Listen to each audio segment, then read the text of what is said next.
کہ زندگی میں جب بھی آپ کریں گے عقیقہ کسی وجہ سے، کسی شرعی عذر کی وجہ سے آپ 7ویں دن نہیں کر سکے، سنت یہ ہے کہ 7ویں دن ہی کیا جائے۔ اللہ کے نبی صلی اللہ علیہ وسلم فرماتے ہیں کل غلام مرتحن بعقیقتہ،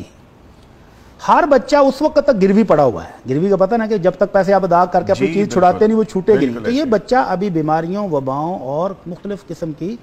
مصیبتوں کے گھیرے میں ہے۔ جب آپ عقیقہ کرتے ہیں، اللہ کا شکر ادا کرتے ہیں، اللہ کی نعمت ملنے پر اللہ کا شکر ادا کرتے ہیں عقیقہ کر کے، تو یہ بچہ ان وباؤں سے نکل جاتا ہے۔ سر سوری، یہاں پہ ایک چیز میرے ذہن میں آگے پھر ڈیفینیٹلی وہ نکل جائے گی۔ اگر ایک شخص جس کو پتہ ہی نہیں ہے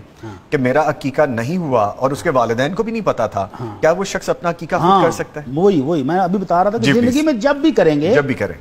تو یہ عقیقہ ہی ہوگا۔ ایک موقف علماء کرام کا یہ ہے کہ یہ عقیقہ جو 7ویں دن کرنا تھا، اللہ کے نبی صلی اللہ علیہ وسلم نے فرمایا کہ ہر بچہ گروی ہے،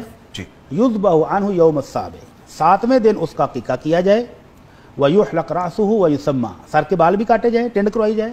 اور اس کا نام بھی 7ویں دن رکھ دیا جائے۔ تو یہ ہے سنت، سب سے افضل عمل یہی ہے کہ 7ویں دن بچے کا عقیقہ آپ کر دیں، اس کا ہی ثواب ہے، یہی مسنون عمل ہے۔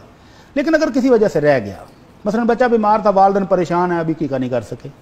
سفر میں تھے جی، گھر پہنچ کے کریں گے،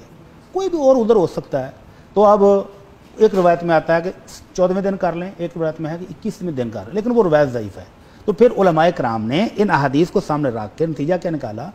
کہ زندگی میں جب بھی آپ کریں گے عقیقے کی نیت سے وہ عقیقہ ہی ہوگا۔ اور امام ابن حزم رحمہ اللہ تو کہتے ہیں یہ فرض تھا تو آپ نے فرض کی قضا دی ہے، جب بھی کریں گے یہ فرض عقیقہ ہی ہے۔